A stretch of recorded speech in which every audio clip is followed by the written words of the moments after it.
اللہ کے نبی یہ بھی فرماتے ہیں یہ سورج جس کو دنیا کے بہت سارے لوگ بڑا مان کر پوج رہے ہیں، یہ سورج روزانہ شام کو اللہ کے عرش کے نیچے جا کر سجدہ کرتا ہے، صبح نکلنے سے پہلے اللہ سے اجازت مانگتا ہے، تب اللہ اجازت دیتے ہیں، تب وہ جا کر دوبارہ طلوع ہوتا ہے۔ وہ سورج کی حیثیت یہ، آسمان کی حیثیت یہ، زمین کی حیثیت یہ، فرشتوں کی حالت یہ ہے، اور انسان دو پیروں پہ کھڑا ہے جو 60 اور 70 سال کی زندگی لے کے آیا، اس میں بھی کوئی گارنٹی کی بات نہیں۔ اینما تکونوا یدرککم الموت، اس کے لیے بتایا گیا رہو کہیں بھی موت تمہیں آ کر رہے گی۔ اس کو اتنا غرور، اس کو اتنا نشہ، اس کی اتنی بدماشی، اس کا اپنا اتنا سرکشی، اللہ تعالیٰ ہمیں اور آپ کو موقع دیا ہی ہے، اسی لیے برداشت ہے، ورنہ کب کے عذاب کے شکار ہو گئے ہوتے۔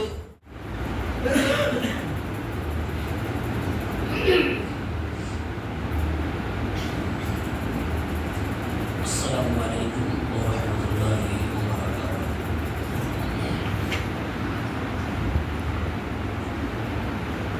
الحمد للہ رب العالمین، والصلاة والسلام علی رسوله الامین، اما بعد فاشهد ان لا اله الا الله وحده لا شريك له واشهد ان محمدا عبده ورسوله۔ اعوذ باللہ من الشیطان الرجیم، بسم اللہ الرحمن الرحیم۔ وَلِمَنْ خَافَ مَقَامَ رَبِّهِ جَنَّتَانِ فَبِأَيِّ آلَاءِ رَبِّكُمَا تُكَذِّبَانِ۔ سورہ رحمان کی یہ دو آیتیں ہیں۔ قرآن میں بے شمار جگہوں پر، ان گنت جگہوں پر اللہ کا حکم ہے کہ ڈرو میرے بندو، ڈرو مجھ سے، ڈرو۔ سوال یہ ہے کیوں ڈریں، کیا وجہ ہے ڈرنے کی؟ آئیے پہلے ایک آیت سنتے ہیں جس میں اللہ نے کہا ہے کہ ڈرو۔ فرمایا اللہ تعالیٰ نے لَهُم مِّن فَوْقِهِمْ ظُلَلٌ مِّنَ النَّارِ وَمِن تَحْتِهِمْ ظُلَلٌ۔ یہ جہنم کے منظر میں سے ایک منظر کشی ہے۔ جہنمی جہنم میں جائے گا تو جہنمی کے اوپر آگ کی چھتری ہوگی اور اس کے نیچے بھی آگ ہی کا بستر ہوگا۔ اب اتنی بات انسان کے ڈرنے کے لیے کافی ہے، کیونکہ انسان ایک چنگاری نہیں برداشت کر سکتا ہے، اور وہ بھی جہنم کی چنگاری جو بڑے بڑے محل پیلس کے برابر ایک چنگاری ہے، اس کو کیسے انسان برداشت کرے؟ تو یہ ڈرنے والی بات ہے۔ اسی لیے اللہ نے فوراً اس کے بعد فرمایا ذَلِكَ يُخَوِّفُ اللَّهُ بِهِ عِبَادَهُ۔ جہنم کا تذکرہ کر کے اللہ تعالیٰ اپنے بندوں کو ڈرا رہا ہے۔ فَاتَّقُونِي، اے میرے بندوں ڈرو، یا عبادی فَاتَّقُونِی، اے میرے بندوں تم مجھ سے ڈرو۔ قرآن میں اللہ تعالیٰ نے ایک نہیں سینکڑوں جگہوں پہ فرمایا اے میرے بندوں تقوی اختیار کرو، مجھ سے ڈرو، اپنے رب سے ڈرو۔ اور دلیل کے طور پہ اللہ تعالیٰ کبھی جہنم کا تذکرہ فرماتا ہے، کبھی قیامت کا تذکرہ فرماتا ہے، کبھی قبروں سے نکالے جانے کا تذکرہ فرماتا ہے۔ کبھی اللہ تعالیٰ پیار جتاتا ہے تو کبھی اللہ تعالیٰ اپنی جبروریت دکھاتا ہے۔ اللہ کا مقصد یہ ایک ہی ہے کہ دنیا میں جتنے میرے بندے وہ مجھ سے ڈرے۔ ابن قیم رحمۃ اللہ علیہ نے بہت پیاری بات کہی ہے، اللہ کے علاوہ آپ پورے کائنات میں، پوری یونیورس میں، پورے برہمانڈ میں چلے جائیں، جس سے آپ ڈرتے ہوں گے آپ اسے بھاگیں گے، جس سے آپ ڈر رہے ہیں اس سے بھاگیں گے آپ۔ لیکن اللہ کی ذات ایسی ہے کہ اگر آپ اللہ سے سچ مچ ڈرنے لگے تو اللہ ہی کے پاس آئے گے۔ بطور دلیل قرآن کریم کی آیت اللہ تعالیٰ نے فرمایا وَالسَّمَاءَ بَنَيْنَاهَا بِأَيْدٍ وَإِنَّا لَمُوسِعُونَ وَالْأَرْضَ فَرَشْنَاهَا فَنِعْمَ الْمَاهِدُونَ وَمِن كُلِّ شَيْءٍ خَلَقْنَا زَوْجَيْنِ لَعَلَّكُمْ تَذَكَّرُونَ فَفِرُّوا إِلَى اللَّهِ، اے لوگو بھاگو اپنے اللہ کی طرف، إِنِّي لَكُمْ مِنْهُ نَذِيرٌ مُبِينٌ، میں تمہیں ڈرانے والا بن کر آیا ہوں، میں تمہیں ڈرا رہا ہوں، کھلم کھلا واضح الفاظ میں ڈرا رہا ہوں کہ تم اپنے اللہ سے ڈرو۔ اللہ سے ڈریں گے تو اللہ کے قریب آئیں گے۔ انسان موت سے ڈرتا تو موت سے بھاگتا ہے، لیکن بھاگ سکتا نہیں، تو جس طرح بھاگتے ہیں سامنے ہی موت آ کر کھڑی ہو جاتی ہے۔ اللہ نے قرآن میں کہا ہے سورہ جمعہ میں قُلْ إِنَّ الْمَوْتَ الَّذِي تَفِرُّونَ مِنْهُ فَإِنَّهُ مُلَاقِيكُمْ، اے میرے پیغمبر کہہ دیجئے وہ موت جس سے تم بھاگ رہے ہو، فرار اختیار کر رہے ہو، وہ موت تو تمہیں آ کر رہے گی۔ فَإِنَّهُ مُلَاقِيكُمْ، وہ تم سے ملاقات کر کے رہے گی۔ جس طرف بھی منہ کر کے آپ بھاگیں گے سامنے سے موت آئے گی اور آپ کو ملاقات کرے گی، یعنی کہ آپ کی روح نکال لی جائے گی۔ تو موت سے انسان ڈرتا ہے تو بھاگتا ہے، لیکن اللہ سے جب انسان ڈرے گا تو اللہ کے قریب آئے گا۔ یہ اللہ سے ڈرنے میں اور بقیہ چیزوں کے ڈرنے میں فرق ہے۔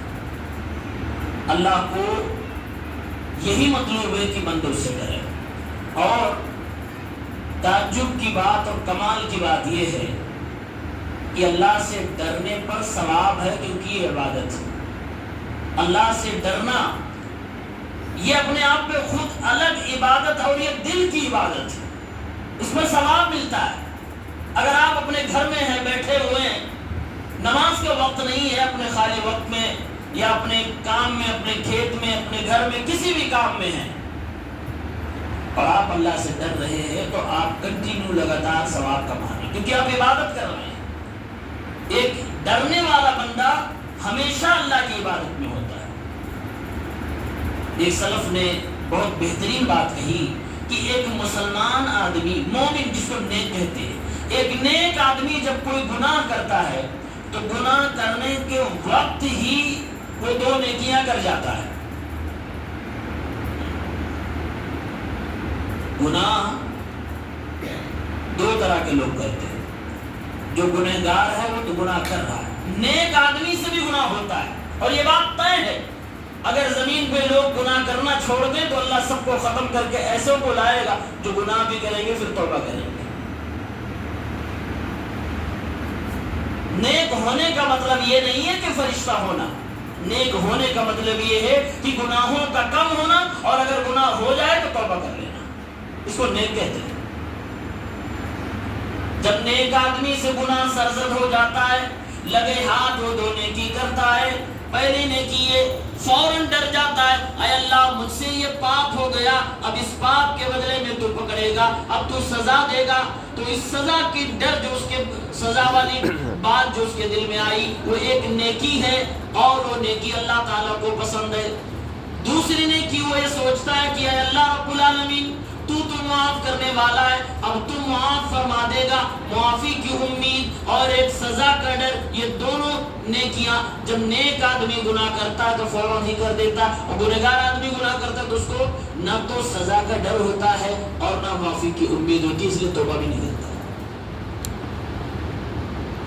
قرآن میں اللہ نے فرمایا انما ذالکم الشیطان یخوف اولیاءہ فلا تخافوہم وخافونی ان کنتم مومنین۔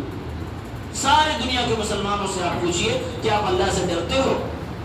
ہر مسلمان کہے گا میں ڈرتا ہوں، لیکن کمال کی بات ہے کہ اللہ تعالیٰ نے کوئی چیز پوشیدہ نہیں نے رکھی ہے.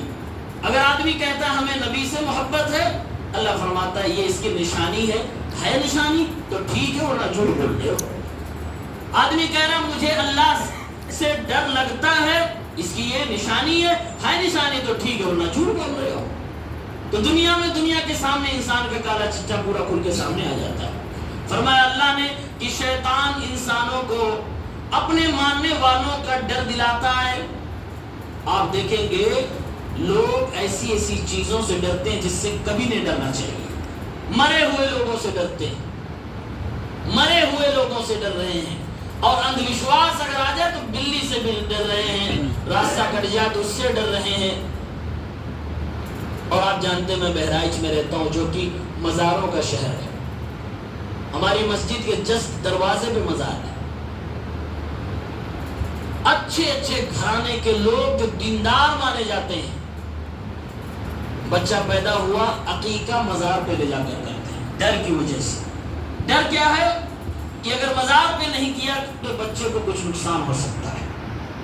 تو یہ جو ڈر ہے یہ شیطان ڈر دلا رہا ہے. اللہ نے اسی ڈر سے منع فرمایا اور کہا ان سے نہ ڈریے، انما ذالکم الشیطان یخوف اولیاءہ، یہ شیطان تمہیں ڈرا رہا ہے تاکہ تم غیر اللہ کی چوکھٹ پہ چلے جاؤ. فلا تخافوہم، تو ان سے نہ ڈرو، وخافونی، مجھ سے ڈرو، ان کنتم مومنین، اگر سچ میں تم مسلمان ہو اور مومن ہو.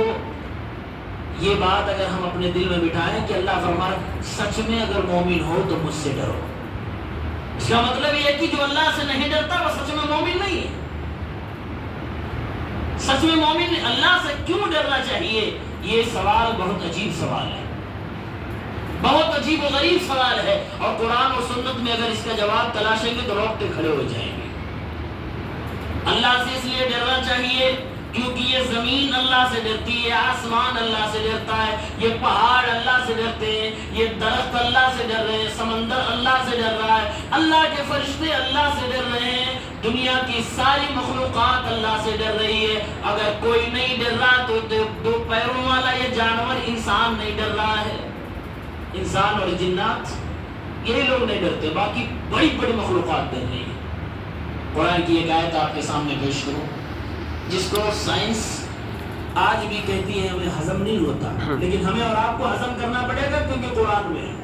اللہ نے فرمایا ثم استوى الى السماء وهي دخان، اللہ رب العالمین عرش پر مستوی ہوا تب یہ آسمان دھوئیں کی طرح تھا. اب قرآن کی آیت پہ غور کر دیجیے.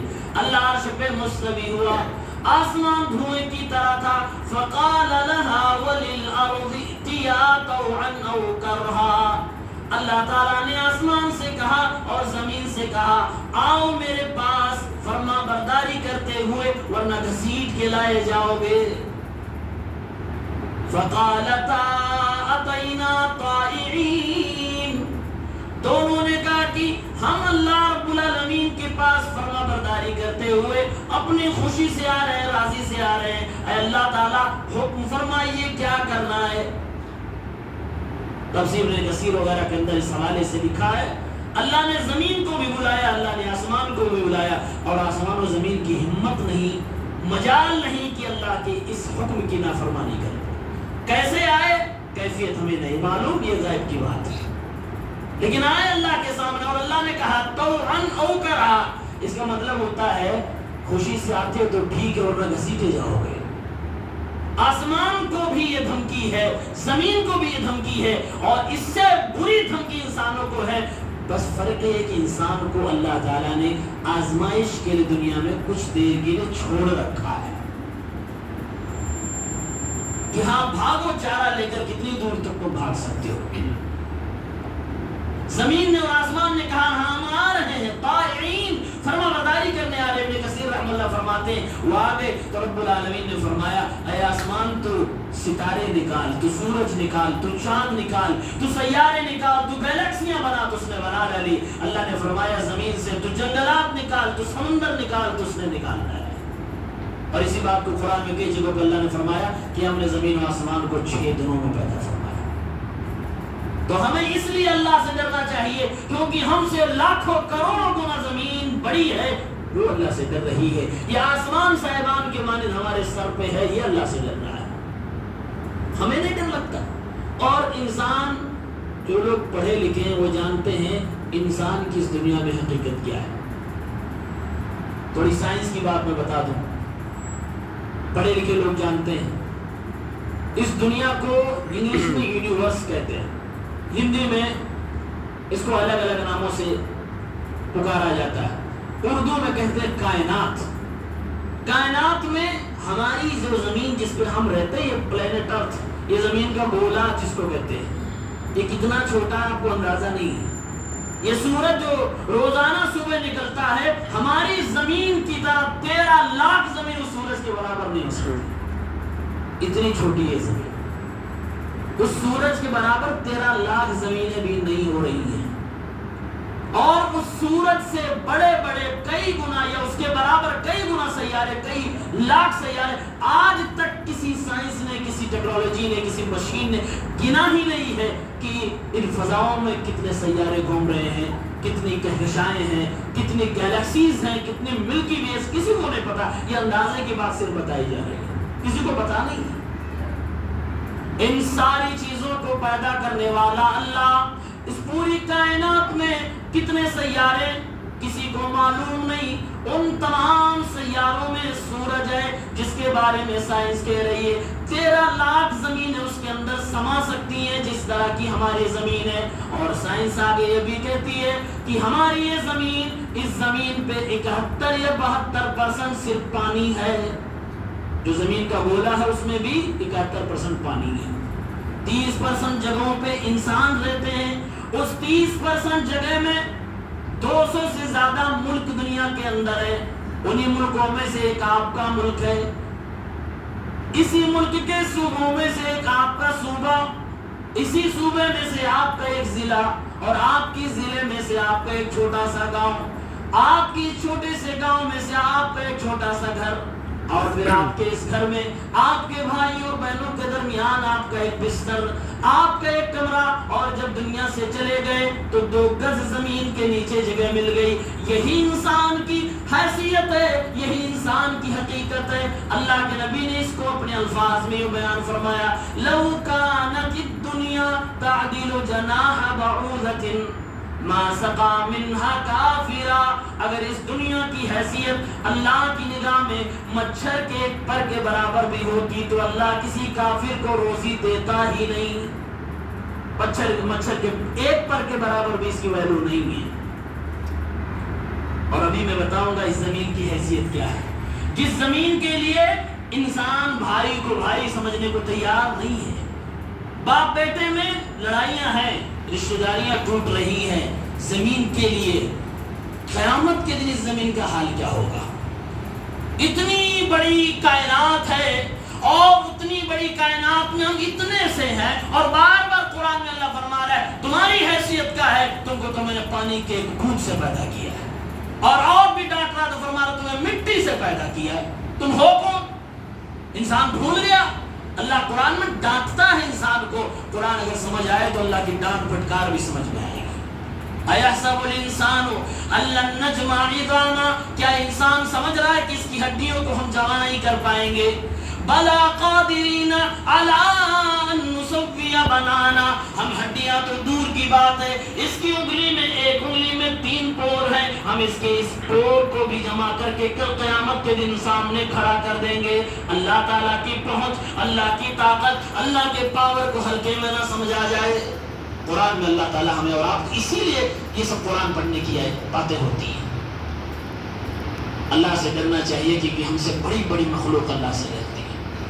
فرشتوں کے بارے میں اللہ تعالیٰ نے قرآن میں فرمایا یخافون ربهم من فوقهم, یہ فرشتے اپنے اوپر اپنے رب سے ڈرتے ہیں. یفعلون ما یؤمرون, اتنا ہی کرتے ہیں جتنا ان کو کہا جاتا ہے. یعنی فرشتے کبھی بھی اللہ کی نافرمانی نہیں کرتے. لا یعصون اللہ ما امرهم ویفعلون ما یؤمرون, کبھی اللہ کی مخالفت, اللہ کی نافرمانی یہ لوگ کیا ہی نہیں کرتے. اللہ کے نبی صلی اللہ علیہ وسلم نے فرمایا، اور ہمارے نبی تو وہ نبی ہیں جنہوں نے زمین سے آسمانوں کی سیر لگائی، ساتوں آسمانوں کا سینہ چیرتے ہوئے اللہ رب العالمین کے پاس پہنچے۔ اللہ کے نبی فرماتے ہیں میں اتنا اپنے اللہ کے قریب پہنچا کہ تقدیر لکھنے والی جب قلم چل رہی تھی تو اس کی چرچراہٹ کو بھی میں نے سنا، قلم چلنے کی آواز کو بھی میں نے سنا، اللہ تعالیٰ سے بات ہوئی۔ اللہ نے فرمایا میرے محبوب محمد عربی صلی اللہ علیہ وسلم، آج آپ زمین سے مکے سے چل کے ساتوں آسمانوں کو پار کر کے آدم سے، آپ یونس سے، آپ عیسیٰ سے، ابراہیم سے، موسیٰ سے ملنے کے بعد میرے پاس میرے جبرائیل کے ساتھ آئے ہو، اور اللہ کے دربار میں آ کر خالی ہاتھ کیسے جاؤ گے؟ جاؤ میرے محبوب، میں نے آپ کو انعام دیا 50 وقت کی نماز پڑھنا اور اپنی امتیوں کو پڑھنے کے لیے کہنا۔ میرے پیغمبر خوشی خوشی آئے۔ موسیٰ علیہ السلام نے فرمایا اے اللہ کے نبی زیادہ ہو گیا، آپ کم کروائیے۔ اللہ کے نبی گئے آئے، اخیر میں 5 وقت کی نماز رہ گئی۔ اللہ نے فرمایا اے محمد جاؤ 5 وقت کی نماز پڑھنا، اپنے امتیوں کو پڑھنے کے لیے کہنا، 50 کا ثواب دوں گا، 1 پہ 10 گنا ثواب دیا جائے گا۔ اللہ تعالیٰ اسی نماز کے بارے میں فرما رہا ہے، جن لوگوں نے اس کی اہمیت نہ سمجھی، کل قیامت کے دن جب جہنم میں یہ ڈال دیے جائیں گے، ان کے سروں پہ آگ کی چھتری، زمین پہ بھی ان کو آگ ملے گا، اور آگ کا بستر، آگ کا کھانا، کانٹے دار کھانا، گرم گرم پانی ان کو پلایا جائے گا۔ ان سے سوال کیا جائے گا ما سلککم فی سقر، تمہیں جہنم میں کس چیز نے ڈالا؟ وہ جہنمی جو اپنے گناہوں کو گنا رہا ہوگا، ایک گناہ یہ بھی فرمائے گا قالوا لم نک من المصلین، میرا پاپ یہ تھا کہ دنیا میں نمازیں نہیں پڑھا کرتا تھا۔ کتنا بڑا پاپ یہ اللہ کے فرشتے اللہ کے آسمانوں میں اللہ سے اتنا ڈرتے ہیں کہ بعض فرشتے بالکل دبک کے آسمانوں میں ہیں، ایسا لگتا ہے ان کو کون سی پریشانی آ گئی۔ اللہ کے نبی فرماتے ہیں صلی اللہ علیہ وسلم کہ اللہ کے فرشتے اللہ کے لیے رکوع کر رہے ہیں، اللہ کے لیے سجدہ کر رہے ہیں، اور ایک فرشتہ جب سجدہ کرتا ہے 70,000 سال اس کو دوبارہ موقع نہیں ملتا ہے۔ ایک لمبی مدت تک وہ فرشتے سجدے میں پڑے ہوئے، اور کتنے فرشتے؟ اللہ کے نبی نے فرمایا آسمان کی ہر 4 انچ کی جگہ پہ اللہ کے فرشتے موجود ہیں، اور اللہ کے فرشتوں کی وزن کی وجہ سے آسمان چرچرا رہا ہے۔ یعنی اللہ تعالیٰ اگر آسمان کو نہ روکتا تو آسمان فرشتوں کے وزن سے گر گیا ہوتا، اتنے فرشتے ہیں، اور سارے کے سارے فرشتے اللہ سے ڈر رہے ہیں۔ جبرائیل کو اللہ نے 600 پر عطا فرمائے، 600 پروں والا یہ فرشتہ اللہ سے ڈرتا ہے۔ اور انسان کہتا میرے پاس 2 پیر ہے، میرے پاس 2 ہاتھ ہیں، میری آنکھیں سلامت ہے، میں دنیا میں کسی کے باپ سے ڈرنے والا نہیں۔ وہ بے وقوف انسان کانپ رہی ہے۔ اللہ کے نبی یہ بھی فرماتے ہیں یہ سورج جس کو دنیا کے بہت سارے لوگ بڑا مان کر پوج رہے ہیں، یہ سورج روزانہ شام کو اللہ کے عرش کے نیچے جا کر سجدہ کرتا ہے، صبح نکلنے سے پہلے اللہ سے اجازت مانگتا ہے، تب اللہ اجازت دیتے ہیں، تب وہ جا کر دوبارہ طلوع ہوتا ہے۔ وہ سورج کی حیثیت یہ، آسمان کی حیثیت یہ، زمین کی حیثیت یہ، فرشتوں کی حالت یہ ہے، اور انسان 2 پیروں پہ کھڑا ہے، جو 60 اور 70 سال کی زندگی لے کے آیا، اس میں بھی کوئی گارنٹی کی بات نہیں۔ اینما تکونوا یدرککم الموت، اس کے لیے بتایا گیا رہو کہیں بھی موت تمہیں آ کر رہے گی۔ اس کو اتنا غرور، اس کو اتنا نشہ، اس کی اتنی بدماشی، اس کا اپنا اتنا سرکشی، اللہ تعالیٰ ہمیں اور آپ کو موقع دیا ہی ہے، اسی لیے برداشت ہے، ورنہ کب کے عذاب کے شکار ہو گئے ہوتے۔ اللہ کے نبی کی دعا تھی کہ میری امت کو ہلاک و برباد نہ۔ ہمیں ڈرنا چاہیے۔ قرآن میں اللہ نے یہ بھی فرمایا کہ وہ امانت جو ہم اور آپ مسلمان ہو کر لے لیے ہیں، امانت کون سی امانت ہے؟ یہی امانت کہ ہم مسلمان ہیں، اور وعدہ ہے اے اللہ جو تو کہے گا مانیں گے، جو تیرے پیغمبر کہیں گے مانیں گے۔ یہ ایک وعدہ ہے، ایک امانت ہے۔ اس امانت کو اللہ تعالیٰ نے فرشتوں پر، اللہ تعالیٰ نے آسمانوں پہ پیش کیا، زمین پہ پیش کیا، پہاڑوں پہ پیش کیا۔ سب نے کہا اللہ ہمارے بس کی بات نہیں ہے۔ إِنَّا عَرَضْنَا الْأَمَانَةَ عَلَى السَّمَاوَاتِ وَالْأَرْضِ وَالْجِبَالِ فَأَبَيْنَ أَن يَحْمِلْنَهَا وَأَشْفَقْنَ مِنْهَا وَحَمَلَهَا الْإِنسَانُ إِنَّهُ كَانَ ظَلُومًا جَهُولًا۔ رسولا. اللہ نے فرمایا ہم نے امانت کو پیش کیا, آسمانوں پہ انکار کر دیا گیا, زمین پہ پیش کیا انکار کر دیا گیا, پہاڑوں پہ پیش کیا انکار کر دیا گیا. اس انسان نے اس امانت کو اٹھا لیا, انسان نے اٹھایا تو اس کو نبھانا بھی چاہیے, ورنہ کل قیامت کے دن گرفت ہو جائے گی, پکڑے جائیں گے امانت میں خیانت کی وجہ سے. ہم سب کا اللہ سے وعدہ ہے کہ اللہ ہم تجھے اپنا رب مانتے ہیں, اللہ ہم تجھے اپنا رب مانتے ہیں. یہ زمین بھی اللہ سے ڈرے, آسمان بھی ڈرے, سب کچھ ڈر رہے ہیں. ساری مخلوقات اللہ کی تسبیح بیان کر رہی ہے سوائے انسان اور جنات کے, اور انہی دونوں کے لیے جہنم بنی ہے. اللہ نے سورہ سجدہ قرآن کی ایک سورت ہے جو جمعے کی فجر کی نماز میں تلاوت کی جاتی ہے. لوگ بعض دفعہ یہ سمجھتے ہیں کہ اگر اللہ اتنا ہی پاورفل ہے تو پوری دنیا میں لوگ کیوں نہیں مسلمان ہو جاتے, سب لوگ کیوں نہیں توحید پرست ہو جاتے. یہ اللہ کی حکمت کے خلاف ہے. اللہ نے فرمایا وَلَوْ شِئْنَا لَآتَيْنَا كُلَّ نَفْسٍ هُدَاهَا وَلَكِنْ حَقَّ الْقَوْلُ مِنِّي لَأَمْلَأَنَّ جَهَنَّمَ مِنَ الْجِنَّةِ وَالنَّاسِ أَجْمَعِينَ.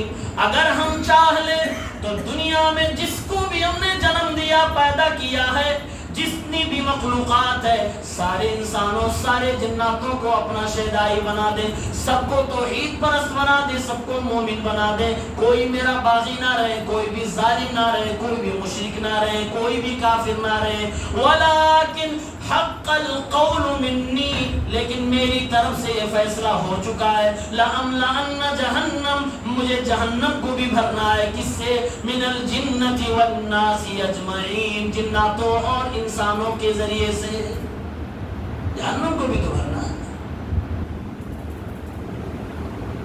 تو جس کو نصیب ہے موقع ہے کہ وہ جہنم کا ایندھن نہ بنے تو اس کو غنیمت سمجھنا چاہیے. اور اللہ بہتر جانتا ہے, یہ تقدیر کا مسئلہ ہے, اللہ بہتر جانتا ہے کہ کون ہدایت کے لائق ہے یعنی جنت کے لائق ہے اور کون جہنم کے لائق ہے. اگر اللہ نے ہم کو دنیا کے 800 کروڑ, دنیا میں 800 کروڑ لگ بھگ لوگ آباد اس وقت ہیں جو آپ کو گنتی میں ملیں گے, 800 کروڑ دنیا کی آبادی میں اگر آپ کو اللہ نے مسلمان بنایا ہے, اس کا مطلب ہے کہ آپ کی تقدیر کا کہیں نہ کہیں اشارہ مل رہا ہے کہ آپ کو جنت کے لیے بنایا گیا ہے. اور ان 800 کروڑ میں سے اگر آپ کو اللہ نے ایماندار بنایا ہے, پکا سچا مسلمان بنایا ہے, توحید پرست بنایا ہے, تو اس سے بڑی نعمت آپ کے پاس کچھ ہو ہی نہیں سکتی پیدائش سے لے کر قبر تک. اس نعمت کا شکریہ بنتا ہے کہ جتنا شکر ادا کیا جائے کم ہو جائے گا. اللہ کے نبی صلی اللہ علیہ وسلم, اللہ کے نبی فرماتے, اللہ تعالیٰ نے ان سے کہا کہ نبی آپ کہیے, کون سی بات کہیے, اور اللہ کے نبی کی حالت ہمیں اور آپ کو بتانے کی ضرورت نہیں ہے. کون تھے, کیسے تھے, سب سے نیک تھے. آپ کا اپنا جو جملہ ہے انی اخشاکم للہ, میں سب سے زیادہ اللہ سے ڈرنے والا ہوں, اور تم میں کوئی ایسا نہیں ہے جو مجھ سے زیادہ اللہ سے ڈرتا ہو. یہ اللہ کے نبی صلی اللہ علیہ وسلم کا جملہ ہے. اس کے باوجود اللہ کے نبی سے اللہ تعالیٰ کہلوا رہا ہے. کون سی بات ہے؟ قل انی اخاف ان عصیت ربی عذاب یوم عظیم. اے نبی آپ کہہ دیجئے اگر میں اپنے رب کی نافرمانی کروں تو مجھے ڈر ہے اس بڑے دن کے لیے, اس بڑے دن کے عذاب سے. یعنی کہ اگر میں نے اللہ کی نافرمانی کر دی تو قیامت والے دن میں بھی اللہ کے عذاب سے نہیں بچ سکتا. یہ کس سے کہلوایا جا رہا؟ محمد رسول اللہ صلی اللہ علیہ وسلم سے. اس لیے مسلمانوں, جب اللہ کے نبی کی بات یہ ہے, جب اللہ کے نبی سے یہ بات اللہ کہلوا رہا ہے تو ہماری اور آپ کی حیثیت کا, جبکہ اللہ کے نبی صلی اللہ علیہ وسلم رات کی نمازوں میں 5 کے علاوہ اتنی دیر تک قیام فرماتے, اتنا لمبا لمبا قرآن کریم کی تلاوت کرتی کہ پیر بھی بعض دفعہ پھٹ گئے. اللہ کے نبی کی بیویوں کو بھی ترس آ گیا. پیارے پیغمبر کی بیوی نے فرمایا آپ اتنی محنت کیوں کرتے ہیں؟ انہوں نے کہا کیا میں اللہ کا شکر نہ ادا کروں؟ اللہ نے مجھے یتیم پیدا کیا, باپ کا چہرہ نہ دیکھا, پھر بھی اللہ نے دنیا میں سب سے سربلند فرمایا. اللہ تعالیٰ نے مجھے جس ماحول میں پیدا فرمایا اور پھر اللہ نے مجھے امام الانبیاء بنا دیا، کیا میں اللہ کا شکریہ نہ ادا کروں؟ افلا اکون عبدا شکورا، یہ ساری ایکٹیویٹی، یہ ساری عبادات اللہ کا شکر گزار بندہ بننے کے لیے۔ جس نبی کی یہ حالت ہو وہ نبی کہلوایا جا رہا ہے، اے نبی آپ کہہ دیجئے مجھے اللہ کا ڈر لگتا ہے، اگر میں اللہ کی نافرمانی کروں تو عذاب مل جائے گا۔ ہمیں اور آپ کو اللہ سے ڈرنا چاہیے۔ نبی اللہ سے ڈر رہے ہیں، اور آسمان و زمین اللہ سے ڈر رہے ہیں، فرشتے اللہ سے ڈر رہے ہیں، پہاڑ دریا سمندر سب اللہ سے ڈر رہے ہیں، اور سب اللہ تعالیٰ کی فرما برداری میں ہے۔ اگر کوئی نافرمانی کر رہا ہے تو کون؟ یہ انسان کر رہا ہے، یہ انسان کر رہا ہے۔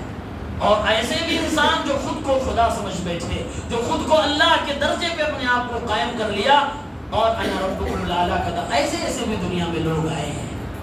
بدنصیب انسان، یہ زمین یا آسمان۔ ایک بار ایک یہودی اللہ کے نبی صلی اللہ علیہ وسلم کے پاس آیا، صحیح مسلم کی 2786 نمبر پہ حدیث ہے۔ ایک یہودی عالم تھا جس کو تورات کے بارے میں جانکاری تھی، اور اللہ کے نبی کے پاس آ کر اس نے تورات کی ایک بات بتائی۔ اس نے کہا اے اللہ کے نبی، اے محمد، میں نے سنا ہے، اپنی کتاب میں پڑھا ہے، ان اللہ یمسک السماوات یوم القیامت علی اصبع۔ قیامت کا دن جب ہوگا تو اللہ تعالیٰ یہ 7 آسمانوں کو ایک انگلی پہ کھڑا کر دے گا، ایک انگلی سے پکڑ لے گا، اور زمین کو ایک انگلی پر، سمندر اور جنگلات کو، پہاڑوں کو ایک انگلی پر، ساری مخلوقات کو ایک انگلی پر۔ اللہ کے نبی صلی اللہ علیہ وسلم نے جب یہ بات یہودی سے سنی تو آپ مسکرانے لگے، اور آپ ایسے ہنسے کہ آپ کے یہ دانت نظر آئے جو یہ اندر کے دانت ہوتے ہیں۔ کیوں ہنسے اللہ کے نبی صلی اللہ علیہ وسلم؟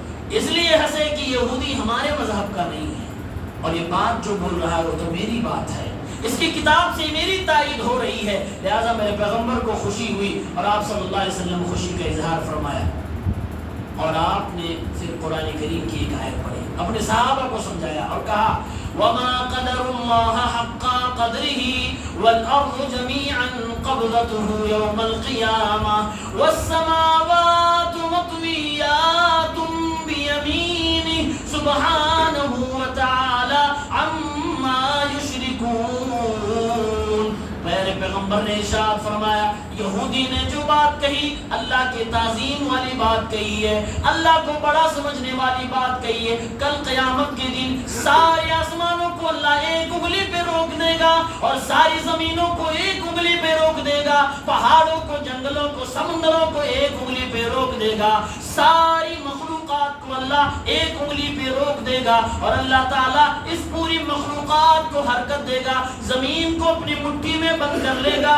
اللہ کے نبی صلی اللہ علیہ وسلم فرماتے ہیں یہ بات یہودی تو بول رہا ہے، لیکن ان ساری باتوں کے باوجود یہ بندے یعنی یہودی اللہ تعالیٰ کی جس طرح سے تعظیم ہونی چاہیے، قدر جس طرح سے ہونی چاہیے یا نہیں کر رہے ہیں، پھر بھی اللہ کے ساتھ شرک کر رہے ہیں، پھر بھی اللہ کی شان میں گستاخی کر رہے ہیں۔ وَالسَّمَاوَاتُ مَطْوِيَّاتٌ بِيَمِينِهِ، بلکہ قرآن کہتا کل قیامت کے دن 7 آسمانوں کو اللہ تعالیٰ اپنے ہاتھ میں لپیٹ دے گا، اپنے ہاتھ میں لپیٹ دے گا۔ اللہ کے ہاتھ کیسے ہمیں معلوم نہیں، وہ صرف اللہ تعالیٰ کو معلوم ہے، اللہ کی شان کے لائق جیسے وہ اللہ کے ہاتھ ہیں، لیکن اتنا قرآن کہتا ہے 7 آسمانوں کو اللہ تعالیٰ اپنے ہاتھ میں لپیٹ لے گا، اور زمین کو اپنی مٹھی میں بند کر لے گا۔ اور اللہ کے نبی صلی اللہ علیہ وسلم قرآن کی آیت پڑھ کے فرما رہے سبحانہ وتعالی عما یشرکون۔ یہ یہودی یا ان کے علاوہ دنیا کے جتنے لوگ اللہ تعالیٰ کی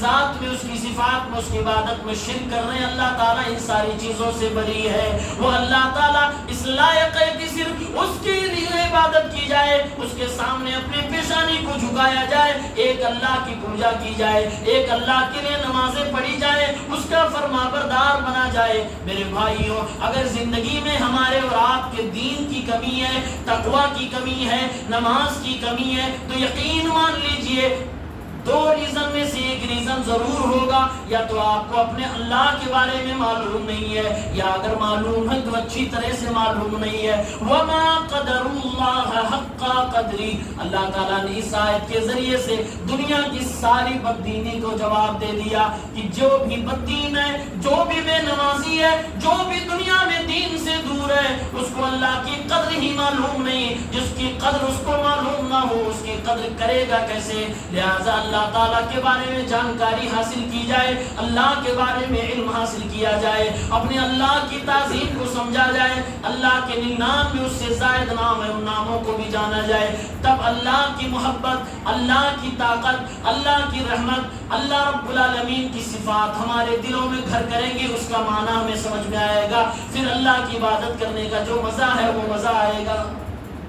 اللہ کے نبی صلی اللہ علیہ وسلم روایت پڑھ کے اس کے سامنے سنائی، یہ کہتا تو ضرور ہے لیکن یہ اللہ کی جس طرح سے تعظیم ہو سکتی ہے نہیں کر رہا، آج وہی ہم اور ہم کرتے ہیں۔ اللہ کی جس طرح تعظیم ہونی چاہیے ہم نہیں کر رہے۔ ایک بار اللہ کے نبی فرماتے ہیں، یہ بھی صحیح بخاری کی حدیث ہے، 6520 نمبر پہ روایت ہے، صحیح بخاری کی حدیث ہے تو صحیح ہے۔ اللہ کے نبی نے فرمایا صلی اللہ علیہ وسلم، صحابہ کے مجمع میں فرمایا، یہ زمین جو ہے، یہ زمین کا گولا، حدیثوں کو پڑھنے کے بعد لگتا ہے زمین کچھ ہے ہی نہیں، بہت چھوٹی چیز ہے۔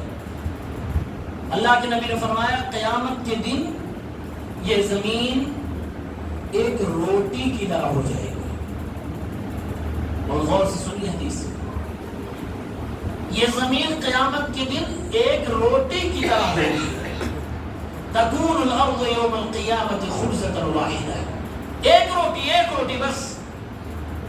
یتکفؤها الجبار بیدہ کما یکفؤ احدکم خبزتہ فی السفر، جبار اس روٹی کو اپنے ہاتھ میں الٹ پلٹ رہا ہوگا جیسے تم میں سے کوئی آدمی سفر میں اپنی روٹی کو الٹتا پلٹتا ہے۔ نہیں سمجھ میں آیا جیسے اللہ کے نبی نے بہت بڑی بات کہہ دی۔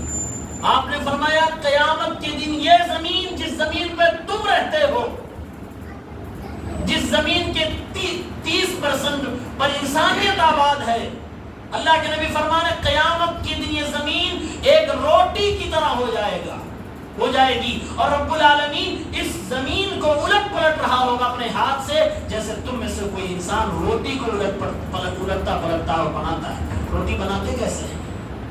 گھروں میں ہم سب نے دیکھا، آپ نے آٹے کی لے لی اور اس کو ہاتھ پہ رکھا۔ اگر آپ کے پاس وہ بیلن وغیرہ کا سسٹم نہیں ہے، اسی لیے سفر کی بات کہی گئی، کیونکہ سفر میں عام طور سے چیزیں نہیں ہوتی، آدمی ہاتھ سے بناتا ہے، اور وہ آدمی لے کر اس کو یوں پلٹتا ہے۔ کس لیے پلٹتا ہے؟ تاکہ وہ گول لے پھیل جائے، روٹی بن جائے۔ کیا پیاری تشبیہ میرے نبی صلی اللہ علیہ وسلم دے رہے ہیں، فرما رہے ہیں اللہ کے نبی صلی اللہ علیہ وسلم، لوگوں سمجھو یہ زمین جو آج گولے آکار میں ہے، کل قیامت کے دن جب قیامت کا زلزلہ آئے گا زمین کے خزانے تو نکل جائیں گے، زمین خالی ہو جائے گی، پھر اللہ جب اس کو الٹے پلٹے گا وہ روٹی کی طرح بن جائے گی۔ اذا زلزلت الارض زلزالها، جب زلزلہ آئے گا، واخرجت الارض اثقالها، زمین کے سارے بوجھ نکل کر باہر آ جائیں گے، زمین نکال دے گی۔ وقال الانسان ما لها، یہ آدمی کہے گا اس کو کیا ہو گیا زمین کو۔ واذا القبور بعثرت، ساری قبریں پھٹیں گی، لوگ نکل جائیں گے، سب قبروں سے انسان نکل گئے، ہڈیاں سب لوگ ختم ہو گئے، سب زندہ کر کے دوبارہ نکال دیے گئے، زمین کے اندر سے جو بھی سونا جواہرات ہیں وہ سب کچھ نکال کر باہر کر دیا گیا۔ اب اللہ تعالیٰ قیامت کے دن میدان محشر میں ساری دنیا کے سامنے اسی زمین کو لے کر اللہ تعالیٰ جب الٹے پلٹے گا تو روٹی کی طرح بن جائے گی، اور وہ روٹی نزلا لأہل الجنہ۔ یہ کیوں روٹی بنائی کس لیے جا رہی، کس کو کھلائیں گے اللہ رب العالمین؟ اللہ کے نبی فرماتے ہیں نزلا لأہل الجنہ، جنتیوں کے لیے یہ اسٹارٹر ہوگا۔ اسٹارٹر سمجھ رہے ہیں؟ شادیوں میں جو آپ مین کورس سے پہلے شروع میں کھاتے ہیں، اسٹارٹر۔ نزلا لأہل الجنہ، اپنے مہمان کو شروع میں جو آپ پیش کرتے ہیں اصل کھانے سے پہلے، نزلاً اس کو کہا جاتا ہے، نزلاً لأہل الجنہ، جنتیوں کو پیشگی، یہ ناشتہ ہوگا جو دیا جائے گا، اور یہ جنت میں جانے سے پہلے میدان محشر میں دیا جائے گا۔ جنتی لوگ زمین کھا جائیں گے، یہ زمین جس میں ہم آج رہ رہے ہیں، اور اللہ تعالیٰ اس روٹی کو بنائے گا، اس زمین کے گولے کو روٹی بنائے گا رب العالمین اپنے ہاتھ سے۔ صحیح بخاری کی حدیث، ہمارے نبی صلی اللہ علیہ وسلم کا فرمان ہے، آپ نے فرمایا کہ جنتیوں کے لیے یہ روٹی تیار کی جائے گی۔ اب یہودی آتا ہے اور مجلس میں کہتا ہے، بارک الرحمن علیک یا ابا القاسم، اے ابو القاسم رحمان کی برکتیں تمہارے اوپر نازل ہوں۔ اللہ کے نبی کی کنیت تھی ابو القاسم، اس نے بھی یہی بات کہی، کہا کہ اے محمد ہماری کتاب میں بھی لکھا ہے قیامت کے دن یہ ہونے والا ہے۔ پیارے پیغمبر نے فرمایا تو روٹی کی بات ہے، کہو تو سالن بھی بتا دو۔ آگے ہاں اللہ کے نبی سالن بتائیے، یہ روٹی جنتی میدان محشر میں زمین کی روٹی، یہ زمین کے گولے کو روٹی بنا دی گئی ہے، اور ایک روٹی ہے، 50 روٹی نے ایک روٹی ہے، زمین ختم۔ یہی زمین جس پہ ہم ہیں، جو تماشا بنا ہوا ہے، جس زمین پر آنے کے بعد لوگ کہتے ہیں ان تبید هذه ابدا، مجھے نہیں لگتا کہ میری سلطنت ختم ہونے والی ہے، مجھے نہیں لگتا کہ قیامت آنے والی ہے، مجھے نہیں لگتا کبھی میں بوڑھا ہوں گا، مجھے نہیں لگتا کبھی میں کمزور بھی ہو سکتا ہوں۔ سورہ کہف کو پڑھیے، اللہ نے مثال دی ہے، ایک مالدار شخص جب کسی غریب کو چڑھا رہا تھا، اس نے 3 باتیں کہی تھی اور اللہ کو تینوں بات پسند نہیں آئی تھی۔ اس نے کہا مجھے لگتا ہے کہ میں ہمیشہ ایسے ہی رہوں گا، ایسے ہی بالکل سلطنت والا، اور کہا مجھے لگتا ہے قیامت نہیں آئے گی، یعنی ہمیشہ ایسے ہی رہوں گا۔ اللہ کو پسند نہیں، اللہ تو چاہتا ہے کہ ساری دنیا ختم ہوگی، ایک اللہ باقی ہوگا۔ اللہ کو للکارا، اللہ کو یہ پسند نہیں ہے، وہ کفر تھا۔ زمین ختم ہو جائے گی، اللہ کے نبی صلی اللہ علیہ وسلم نے فرمایا ادامہم بالام ونون، روٹی تو زمین کی بنا دی گئی، سالن جو بنایا جائے گا وہ بیل، بالام عبرانی لفظ اس کو بیل کو بولتے ہیں، فو بیل، اور سمندری مچھلی کیا ہوگا، سمندری مچھلی اور بیل کا، لیکن دنیا کی مچھلی اور دنیا کی بیل، یہ دماغ میں نہ لائیے گا، کیونکہ اللہ نے قرآن میں کہا ہے کہ جنت میں جو بھی چیزیں ہم نے پیدا کر رکھی ہیں، آپ کو جنت میں یہ بھی قرآن کے ترجمے میں مل جائے گا کہ وہاں انگور ہوں گے، وہاں یہ ہوں گے، سیب ہوں گے، لیکن دنیا کی طرح نہ سوچیے گا، نام تو یہی ہے لیکن وہ حقیقت میں ہے کیسے، اور وہ کتنے کوالٹی والے، کتنے اچھے ہیں، کتنے ٹیسٹی ہیں، کسی انسان کے دماغ میں وہ خیال آیا ہی نہیں ہوگا۔ یہ اللہ کے نبی صلی اللہ علیہ وسلم کی بات ہے، اور قرآن میں اللہ تعالیٰ نے فرمایا ہے ما اخفی لهم من قرۃ اعین، ہم نے چھپا کے رکھا ہے وہ آنکھوں کی ٹھنڈک جو جنت کے اندر جنتیوں کو دی جائے گی۔ تو دنیا کے جانور یا دنیا کی چیزوں پر آپ قیاس نہ کریے گا۔ اللہ کے نبی صلی اللہ علیہ وسلم فرما رہے ہیں کہ وہ بیل اور سمندری مچھلی کا سالن ہوگا، اور اس میں بھی مچھلی کے اندر جو کبد ہوتا ہے اس کا ایک خاص حصہ جو سب سے بہترین ہوتا ہے، وہ سالن اور وہ زمین کی روٹی ہوگی جو جنتی لوگ جنت میں جانے سے پہلے میدان محشر میں کھانے کو پائیں گے، اور 70,000 لوگ کھائیں گے، 70,000 لوگ۔ بعض نے بتایا 70,000 وہ لوگ ہوں گے جو بغیر حساب و کتاب کے جنت میں جائیں گے، بعض نے کہا نہیں گنتی بات نہیں ہے، بات یہ ہے کہ انلمیٹڈ لوگ کھائیں گے، جن کو گنا نہیں جا سکتا۔ کمال کی بات یہ ہے کہ یہ کھلایا کب جا رہا ہے، ابھی جنت و جہنم کا فیصلہ ہوا ہی نہیں ہے۔ پیروں کے نیچے سے ہی زمین میں اللہ تعالیٰ پیروں کے نیچے سے کھلا دے گا، اللہ کی قدرت ہے، اللہ کی قدرت ہے۔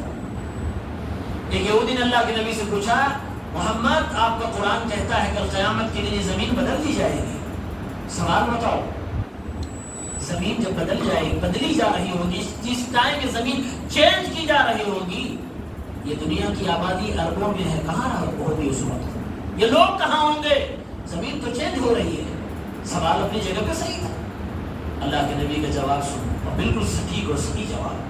اللہ کے نبی صلی اللہ علیہ وسلم نے فرمایا جس وقت زمین چینج کی جا رہی ہوگی، بدلی جا رہی ہوگی، اس وقت دنیا کی ساری آبادی امیر سے لے کے غریب، پیدل سے لے کر جہاز کا سفر کرنے والا، گنہگار سے لے کے انبیاء کی کیٹیگری تک کے لوگ، سب لوگوں کو رب العالمین پل صراط پہ کھڑا کر دے گا۔ پل صراط ہے گا، جہنم ایک اتھاہ گہرائی ہے، اس کے اوپر پل صراط ہے۔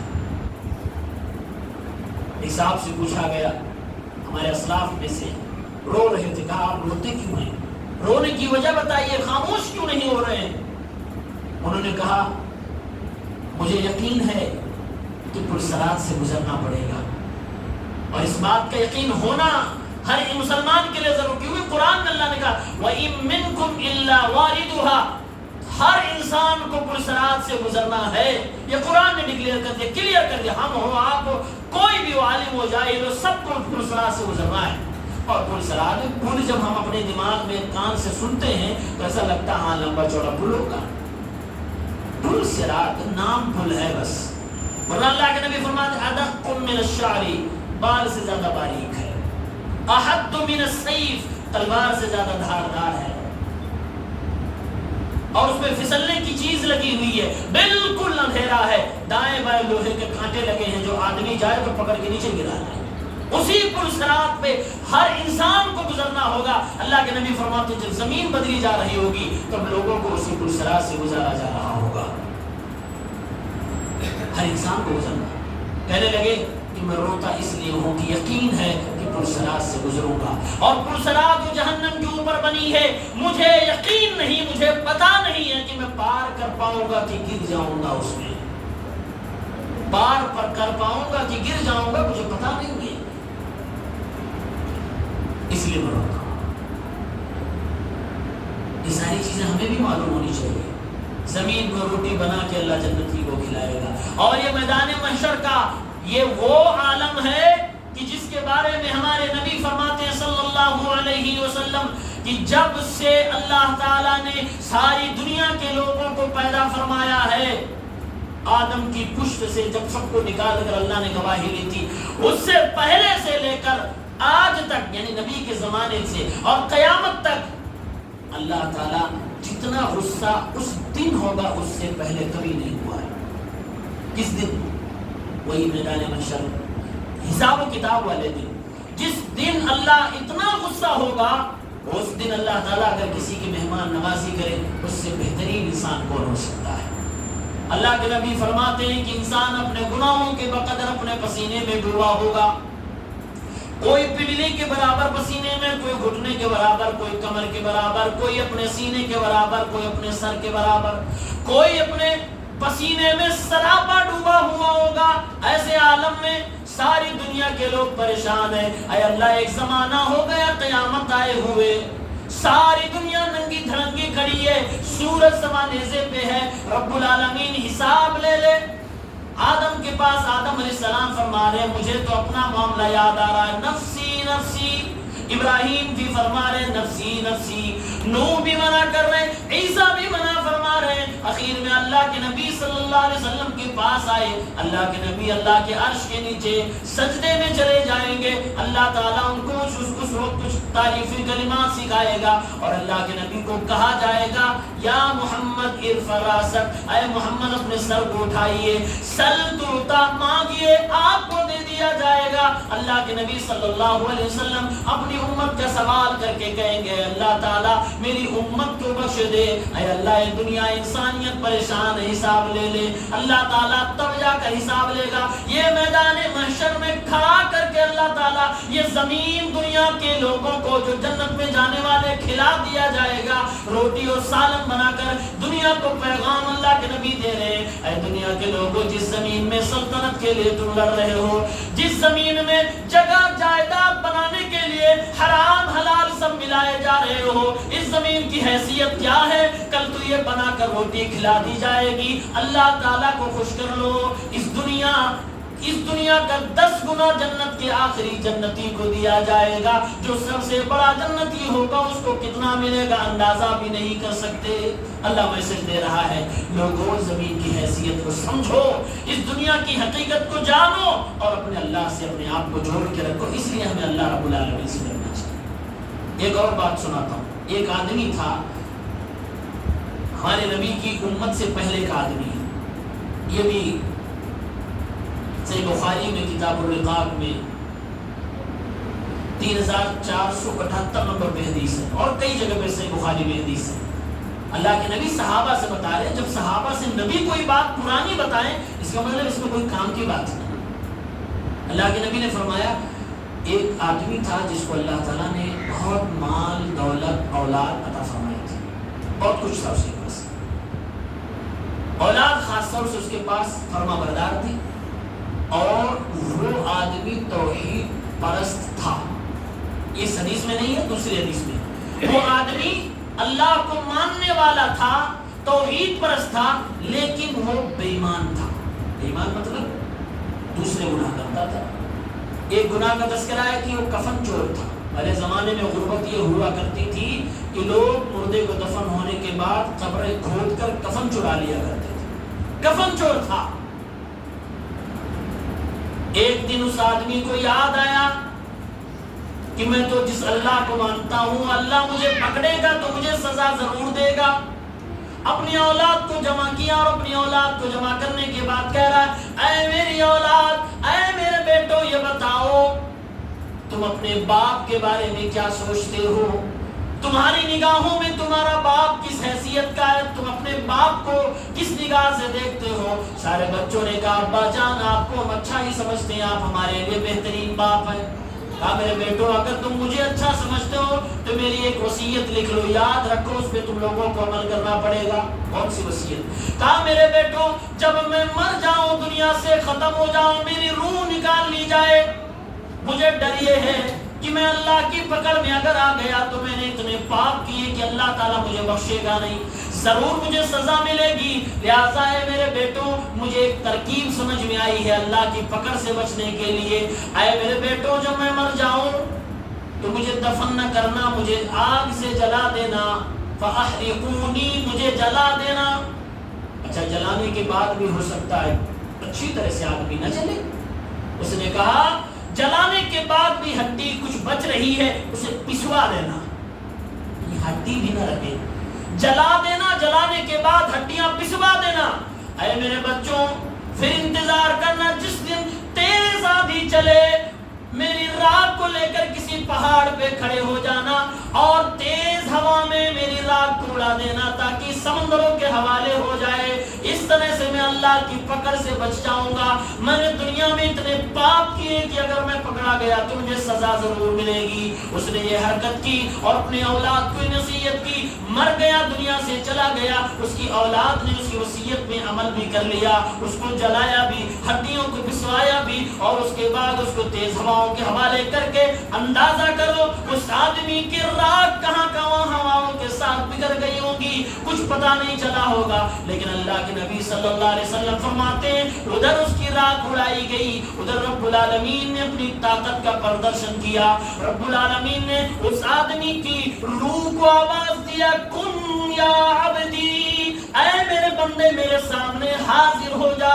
ہواؤں میں بکھری ہوئی وہ راگ اللہ کے سامنے سکنڈوں سے کم میں آ کر حاضر ہو گئی. اللہ رب العالمین کے سامنے وہ پورا انسان کھڑا ہے. اب اللہ رب العالمین سوال کر رہا ما حملک علی ما فعلتا، اے میرے بندے تو ذرا یہ بتا دے کہ تو نے یہ حرکت کیوں کی، تو نے اپنی لاش کو کیوں جلوایا، کیوں تم نے اپنے اولاد کی اس طرح کی وصیت کی. وہ بندہ اللہ کو ماننے والا تھا، کہنے لگا اے اللہ تو بہتر جانتا ہے، تو میرے بارے میں سب کچھ جانتا، میں نے کیوں کیا.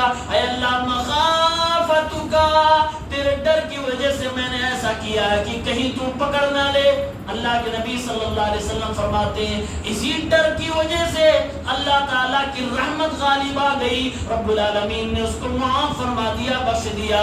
یہ لوگوں یہ اس زمانے کی بات ہے، یہ اس امت کی بات نہیں ہے. اس امت میں یہ الاؤ نہیں ہے کہ کوئی آدمی اپنی لاش کو جلوائے. اس امت میں یہ حرام ہے. اگر کوئی یہ عقیدہ رکھے کہ اللہ ہمیں پکڑ نہیں سکتا، یہ بھی کفر کے لیول تک کی بات ہے. یہ اس زمانے کی بات تھی، شاید اس امت میں ان کے یہاں جائز رہا، لیکن ہمارے یہاں یہ جائز نہیں. اللہ کے نبی صلی اللہ علیہ وسلم نے واقعہ صحابہ کو بتا دیا اور اللہ کے نبی نے دنیا کے سامنے یہ بات رکھ دی اے لوگوں، اللہ سے ڈرنے کا فائدہ یہ کہ اگر آدمی اللہ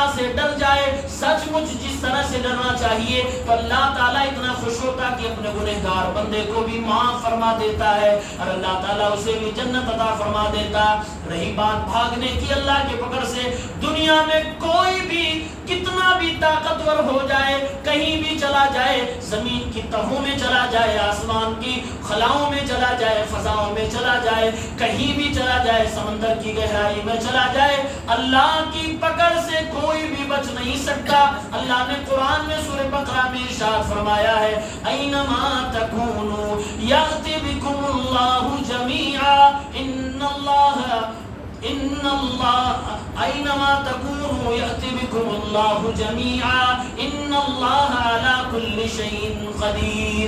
اے لوگو تم کہیں بھی چلے جاؤ، اللہ تعالیٰ تم کو لے کے آئے گا، اپنے سامنے کھڑا کرے گا، سوال کا جواب تم سے لیا جائے گا، تم بھاگ نہیں سکتے ہو. اگر چیتے نے کھا لیا، تم چیتے کا لقمہ بن گئے، تب بھی قیامت کے دن اللہ کے سامنے قبر میں دفن کر دیے گئے. مٹی کے کیڑوں نے کھا لیا، تب بھی اللہ کے سامنے کھڑا ہونا ہے.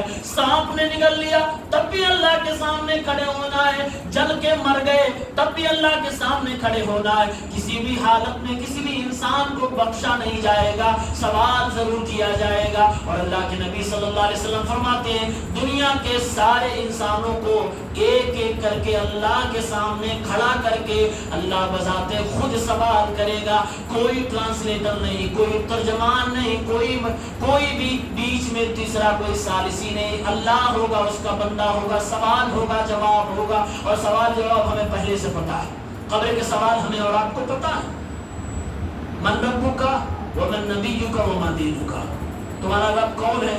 مسلمانوں اس کا جواب ڈھونڈو، سوائے اس کے کہ ہمارا رب اللہ ہے. اکثر مسلمان جانتا ہی نہیں ہے میرے رب کے بارے میں، ادھورا جواب ہے. پورے طریقے سے اللہ کے بارے میں جانو. اللہ صرف یہ جواب نہیں چاہتا کہ تم سرسری جیسے غیر مسلم کہتا کہ مسلمانوں کا رب اللہ ہے، یہ جواب نہیں. اس کے پیچھے پورا آپ کی اسٹڈی، آپ کی محنت ہونی چاہیے، آپ کی معلومات ہونی چاہیے. تمہارا نبی کون ہے، نبی کے بارے میں جانو. تمہارا دین کیا ہے، دین کی بیسک چیزوں کو جانو. اور یہ چیزیں فرض ہے. اللہ کے نبی کی حدیث سنتے ہیں نا، طلب العلم فریضۃ علی کل مسلم، کہ علم حاصل کرنا ہر مسلمان پر فرض ہے، ہر مسلمان پر فرض ہے. یہ حدیث اگر پڑھو تو آپ سوچو مسلمان تو میں بھی ہوں. علم فرض ہے. کون سا علم فرض ہے؟ فرض اگر نہ کرو تو گناہ ملتا ہے، فرض اگر نہ کرو تو گناہ ملتا ہے. وہ کون سا علم فرض ہے اور ہم نے کیا وہ علم حاصل کیا جس سے گناہ سے بچ سکے؟ سوال تو بہت صحیح ہے. اتنے بڑے گاؤں میں کتنے لوگوں کو علم حاصل ہے، کتنے لوگوں کو آتا ہے؟ علماء نے اس کی تفسیر کر دی، اتنا فرض ہے جتنا آپ کی زندگی میں عمل کے لیے کام آئے. میں مثال دیتا ہوں، نماز پڑھنا ہر مسلمان پہ فرض ہے. نماز کا طریقہ نبی کے طریقے سے سیکھنا ہر مسلمان پر فرض ہے. آج ہم میں سے 99.99% لوگ نماز کیسے پڑھ رہے ہیں؟ کیونکہ انہوں نے اپنی مسجد میں اپنے گاؤں کے بوڑھوں کو پڑھتے ہوئے دیکھا ہے. نہیں معلوم ہے. اگر مدرسے گئے چمن اسلام میں کسی استاد کے سامنے بیٹھ کے پڑھا تو شاید وہ یاد ہو، ورنہ اس عمر میں شاید کھیلنے کودنے کی عمر وہ بھی نہ یاد ہو. اگر قاعدے سے محنت سے پڑھا ہے تو وہ مدرسے کی دین ہے کہ اس کو نماز پڑھنا آتا ہے. وہ علم ضروری ہے کہ نماز کیسے پڑھنا ہے. رمضان کا مہینہ آ گیا، آپ پر روزہ فرض ہے. روزے کے بارے میں جاننا فرض ہو گیا. آپ بڑے ہو گئے، کمانے لگے، مالدار ہو گئے، آپ کے پاس پیسہ ہو گیا، زکوٰۃ فرض ہو گئی. زکوٰۃ دینے کا پورا سسٹم جاننا فرض ہو گیا جو آپ کی زندگی سے متعلق ہے. اللہ نے اور نواز دیا، آپ حج پہ جانے والے ہیں، حج کا طریقہ سیکھنا فرض ہو گیا، وہ آپ کو سیکھنا ہوگا. ایسا نہیں ہے کہ مولوی صاحب اس طرف سیکھیں، ایسا نہیں ہے کہ صرف مولانا صاحب سیکھیں. اور شادی ہونے جا رہی ہے، شادی کے احکام اور بلکہ ساتھ میں طلاق کے بارے میں بھی سیکھنا فرض ہو گیا. مسلمانوں جو بتاؤ کتنے لوگوں کو یہ علم فرض والا پتہ ہے؟ اور باقی پوری حدیث پورا قرآن کے لیے تو سب کو تو نہیں پڑھنا ہے نا. اللہ نے قرآن میں کہا ہے کچھ کو اپنے بستی سے، اپنے قبیلے سے، اپنے خاندان سے، اپنی بستی سے، اپنے ضلع سے، اپنے گاؤں سے بھیجو کہ جائے وہ قرآن کو پڑھے، حدیثوں کو پڑھے اور پڑھ کے آئے.